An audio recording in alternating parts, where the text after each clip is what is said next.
Hey everybody, welcome back. I had such a good time on the last run. I'm gonna, just be Isaac again. How does that sound? It sounds good to me, so you don't really have too much control over it. Speak now or forever hold your peace, you piece. Whoa, we got a purple moon on the side? A purple moon under our map? What does that mean? That's my impression of, YouTubers.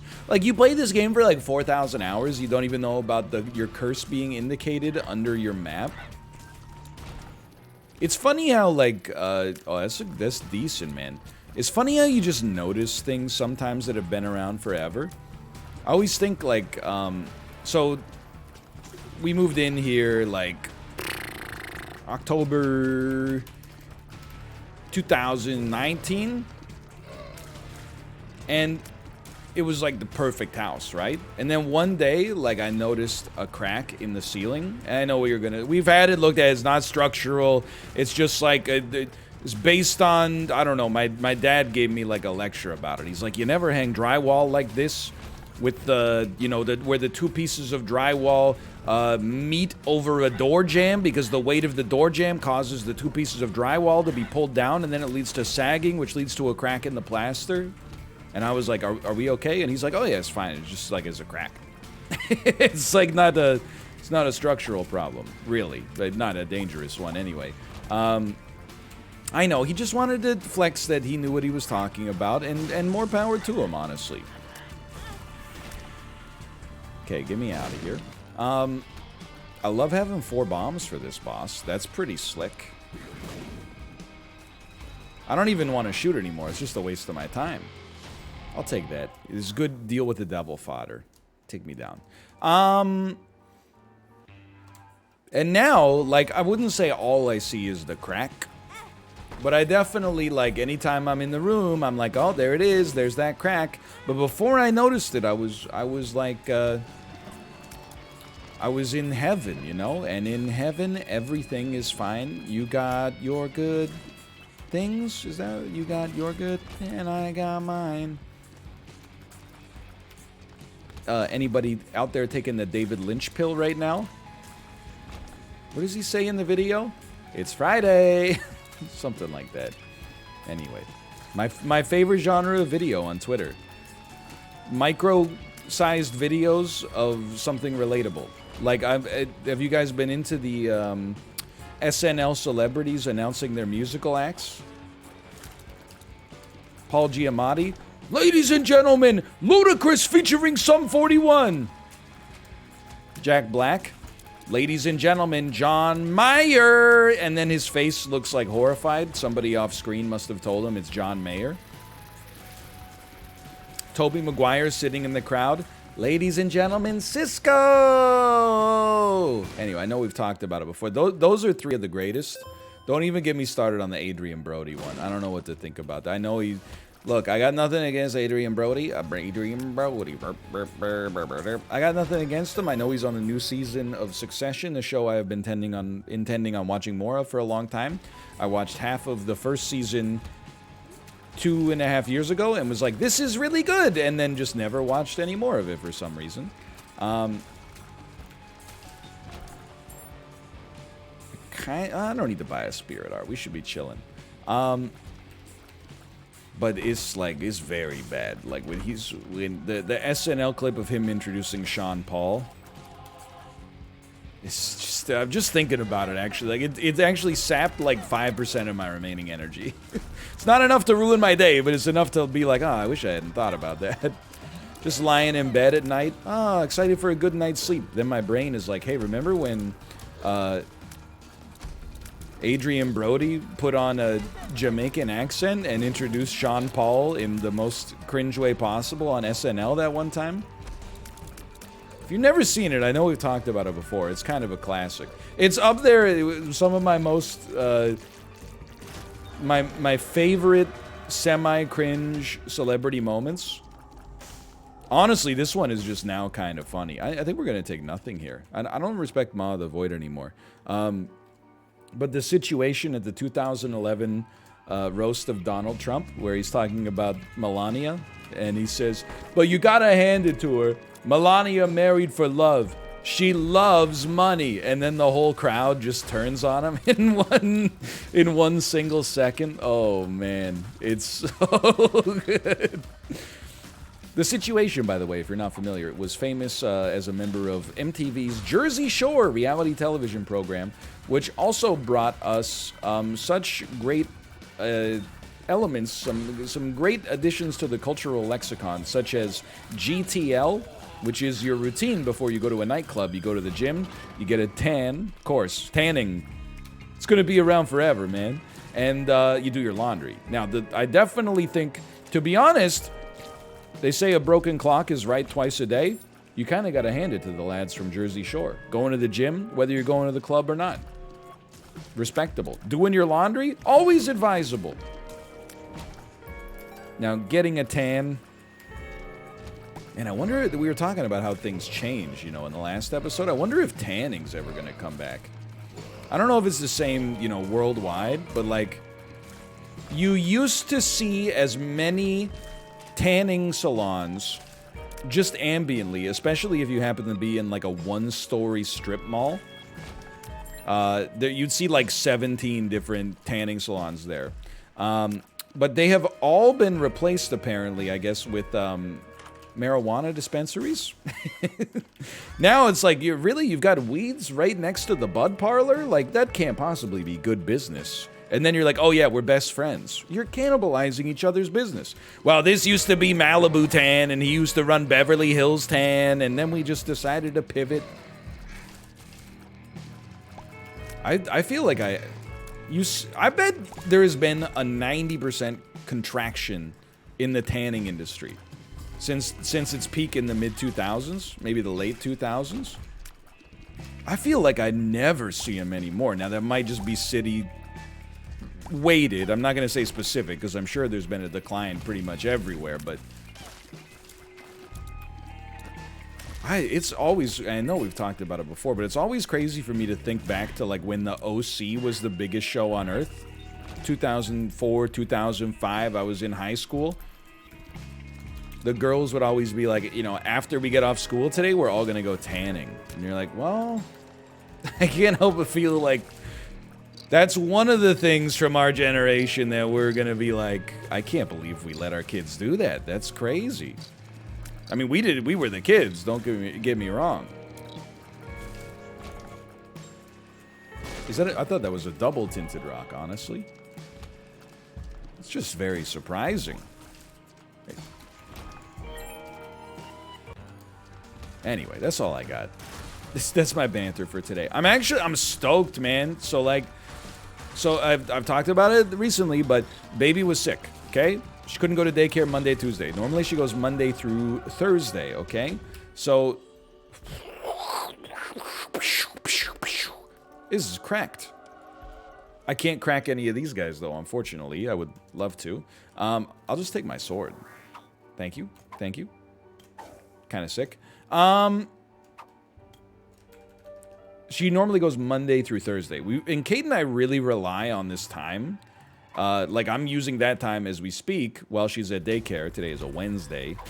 In order to record this video. And also, like, other videos. That means I don't have to be recording at, like, either 7 in the morning or 9 at night. Instead, I can actually be, like, a good husband and father. Sure, let's see how this goes. No synergy? Sad. But she was not able to go for a couple of days because she was sick. But and you got to remember, like, so not only was she sick Monday, Tuesday, but then Thursday, which is tomorrow, is Remembrance Day, which is one of those kind of weird holidays where it's kind of a holiday, but it's not like the government is like, you should give your employees the day off for this. So we were like, holy crap, we're going to, like, not be able to send her to daycare Monday, Tuesday, Thursday, and then she never goes on Friday anyway. So it's like, we were looking like we were going to be a little strapped for time. And if you want to take it the worst way possible, I can't stop you. Like, you know, absentee father wants to spend as little time with his kid as possible. It's not that. It's just like, you know, you also want to get some work done. There's a happy medium of like, there's some nice time together in the morning, Then she goes to daycare.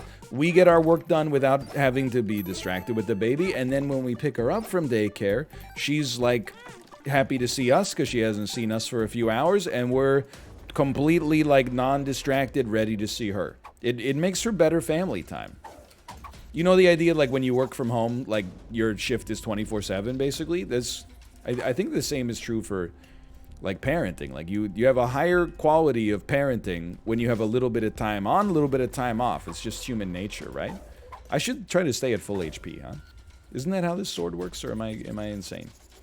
He's cracked. He's cracked. Anyway, but I'm on cloud 9, man. I'm on cloud 9. And I'm not talking about the Electronic Sports Organization. Dropped her off at daycare today. It was a Wednesday. I knew I had some time today to do some stuff, and I was like, at least I get that kind of time, right? I love the hit marker on this. Then I was talking to the daycare provider, and I was like, well, I guess we won't see you tomorrow because of Remembrance Day. And she was like, oh, no, we're open tomorrow. And I was like, oh, really? Look, if she was open on Christmas Day or Christmas Eve, I'm not dropping the baby off at daycare. That's very sacred family time. Remembrance Day is not, it's a solemn holiday. You don't have to force a 14-month-old baby to observe Remembrance Day. That's they don't even appreciate it. Like, I don't even think you really appreciate Remembrance Day until, you know, you're like in your 50s. I'm not saying I don't appreciate it, but I'm just like built different.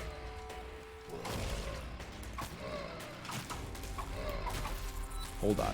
Remembrance Day was always a strange holiday. Well, I mean, it's called a holiday. Is I guess not like necessarily evoking the right image, but that was always the day where like at school, and it's like Memorial Day, I guess, in America. Or Veterans Day, I guess, is a better example. It's a V-Day or VE Day maybe in Europe. I can't remember because I've never been really. I'm just guessing.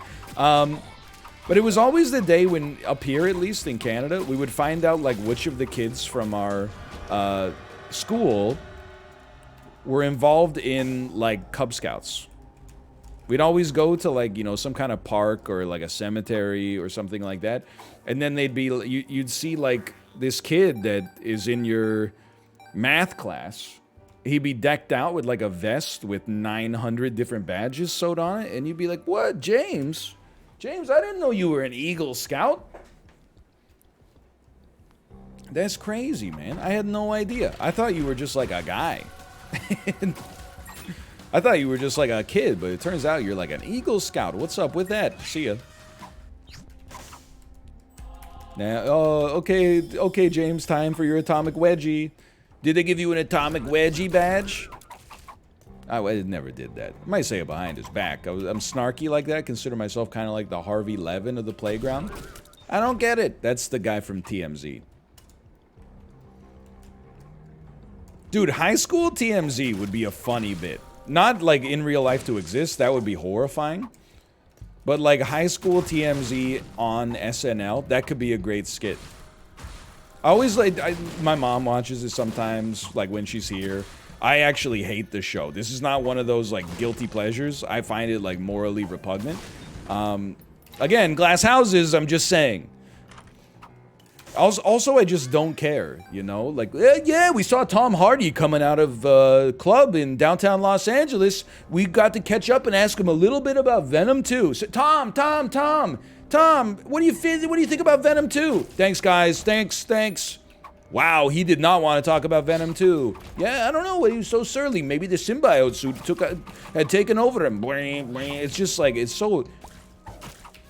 I don't know. I've very much become one of those people who's like, for the most part, I guess, can I just be, the easiest way to explain this, I guess, is I do not understand how celebrity tabloid magazines still exist. How has the demographic shift not, like, pushed them out of existence? Like, you're telling me Blockbuster got outcompeted. It went out of business in, like, you know, a year. National Enquirer is still out there, or even like Us Weekly. Like the idea that like people are like, whoa, you won't believe what Blake Shelton said to Gwen Stefani. I don't care what Blake Shelton said to Gwen Stefani. The two people I've never met and will never meet, and this didn't even happen anyway. Like, it's all just made up. Did you see what happened between Blake and Gwen? Which Blake and which Gwen? Oh, Blake Shelton and Gwen Stefani. I don't know them. It's none of my, I'm not going to say it's none of my business, because I mean, if he was like, you know, I told you, I don't know if he sounds like that. I know he sings country music. I told you horse is garbage and super auto pets, and you keep running it. Then I would be like, the man's got a point. Hey, yo, turn him up. Sources close to the couple say that he said, what do you want to eat for dinner tonight? And she said, I'm cool with whatever. I'm just gonna eat my leftovers. How about you take care of yourself? Ooh, spicy. Who cares, like, at all? Like, people like what they like. But I'm always, like, the paparazzi is crazy to me. Like, I don't mean just, like, you know, reprehensible. Like, I just can't, like, there's one aspect of it, which is I can't imagine, like, being just a good actor, like you were in, like, Good Will Hunting, and then all of a sudden, like, you can't just sit out on your patio anymore because there's just constantly 30 people outside that are like, click, click, click, click, click, click, click, click, click, click, like, while you're on your own property. That seems crazy to me. Not saying celebrities have it so hard, I'm just saying. And then, like, the other part of it is that I really genuinely can't believe that there is still, like, an economic incentive to capture these photos. Like, I remember when I was watching the Britney Spears, like, New York Times documentary where they were talking about her conservatorship, and, you know, people were, like, at the height of the Britney Spears, like, frenzy, you could get, like, $5,000 for a photo of her leaving her house. And I'm like, I mean, you can play the tape forward on that one. Like, how does that happen? Well, like, a magazine or a TV show will have, like, a great readership, and then, or a nightly news or something like that will have great readership or viewership, and then they'll, you know, they've got the economic base to pay $5,000. If they're paying $5,000 for the rights to use the photo, then maybe another place goes like, oh, I'll give you, like, $7,500. It, like, drives up the price. At the same time, it's just like, I'm doing the same thing, man. No, thank you. I love the music cut, man. I'm just like, really? Like, I could see them, like, buying, like, one photo, but then after that, I'm like, isn't that good? Like, anytime you run a story about a celebrity, you don't need to use, like, the most recent photo of them, like, you know, getting their Starbucks order. Although I would like to know, you know, whether Jason Momoa gets the double smoked bacon breakfast sandwich, or if he gets the everything ham and cheese croissant sandwich at Starbucks. I'm an everything ham and cheese, well, it's not a croissant, it's more like a biscuit, I guess. But every once in a while, I accidentally eat the order that I get for Kate, which is the double smoked bacon. That's pretty good, too. I'd love to know. And the information, what's it worth to me? I'd say about $5,000 every time. Can't you just run, like, an old photo that you paid, or I guess maybe you only pay for the rights? I don't, it's just, like, it's crazy to me.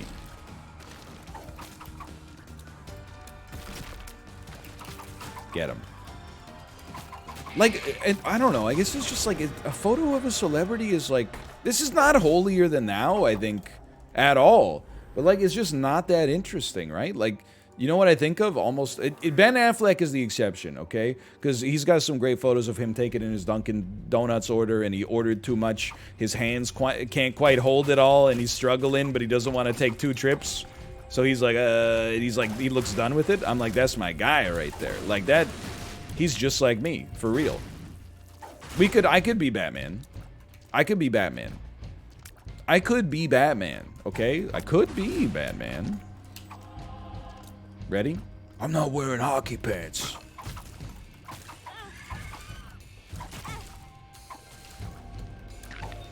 Now I'm picturing, like, Batman dirty texting somebody. Rachel's like, what are you wearing right now? And he's like, not hockey pants. Bat emoji. He adds a bat emoji at the end of every single one of his texts. If it's Batman, he's got the same number as Batman and Bruce Wayne, right? So if he's sending the text as Batman, he puts a bat emoji at the end. If he's sending it as Bruce Wayne, he sends the emoji that is guy sticking his tongue out, but his tongue is a $sign. It's perfect. You never know.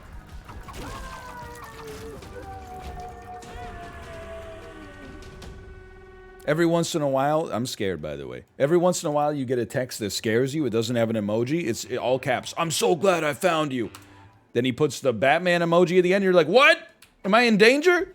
I'm so glad, Joker. I'm so glad I found you. This sounds like Little Nicky again. Anyway, I just like, anytime I see a photo of a celebrity that's not Ben Affleck, they're like, look at Jonah Hill leaving H&M in Santa Monica. And I'm like, man, that's sure Jonah Hill. Look at him. There he is right there with his face looking the way it always does.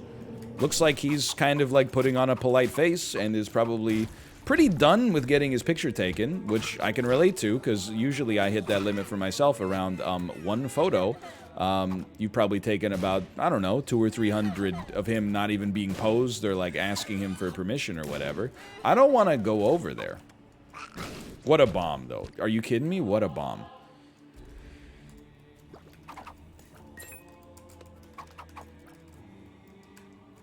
Like, it's just one of those things. It just strikes me as, you know what? I'm not doing this room. Okay, I was gonna just place a bomb, but we'll... Oh, son of a... I should have just placed the... Oh, my... Come on, man. Come on. It just strikes me as, like, so needless. And I'm not trying to, like, oh, won't somebody think of the celebrities? But I think it's kind of messed up whenever people are like, oh, life's so hard with their, like, millions of dollars. Sometimes they gotta get their photos taken. It's not... Like, if the photos being taken served the public good at all, I would be right there with you. I would be like, that's the price you pay. But it's always, like, the crappiest, like, least interesting photos. Like, it's never them, like, you know, hey, did you see, Ben Affleck? It's always Ben Affleck. Look at that, he's climbing the Great Wall of China. It's always, like, Ben Affleck smoking a cigarette on his balcony. Like, lightly waving to the paparazzi because he wants to maintain some semblance of being, like, a nice guy, but at the same time, he really wishes they would go home. Like, it's not like... I'm not trying to say, like, oh, they shouldn't have to, like, pay their dues to society, but it's not like the photos are just valueless garbage, man. It's just pure detritus, you know? I need to get HP so I can shoot at range. Anyway, sorry if you're watching this, like, while you're in your car trying to get a photo of, you know, somebody's, like, nip slip or something like that. I'm not trying to, like, you know, I always tell you, it's like, it's the pot calling the kettle black, right? Like, I'm in a business where I fully, oh no, this is the room I shouldn't have gone in. I fully acknowledge, like, this is glass houses and stuff like that. It doesn't take talent for me to produce the content that I'm producing, and on top of that, most of it serves no societal good either. I'm merely suggesting that it could be worse. I'm honestly just gonna dodge. We have Succubus. We got, oh, you know what? Look, we got the occasional range. We got, Daddy's long leg.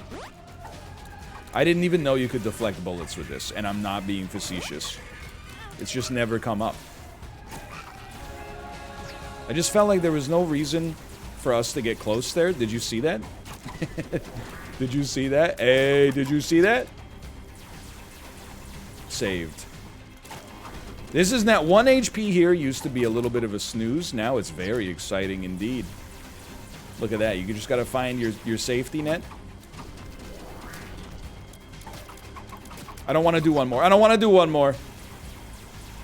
I told you I didn't want to do one more. Oh, well, I had fun this time. Thanks for watching. I hope you enjoyed it. If you did, click the like button. I'm actually legit trash at this game now. I'll see you next time. See ya.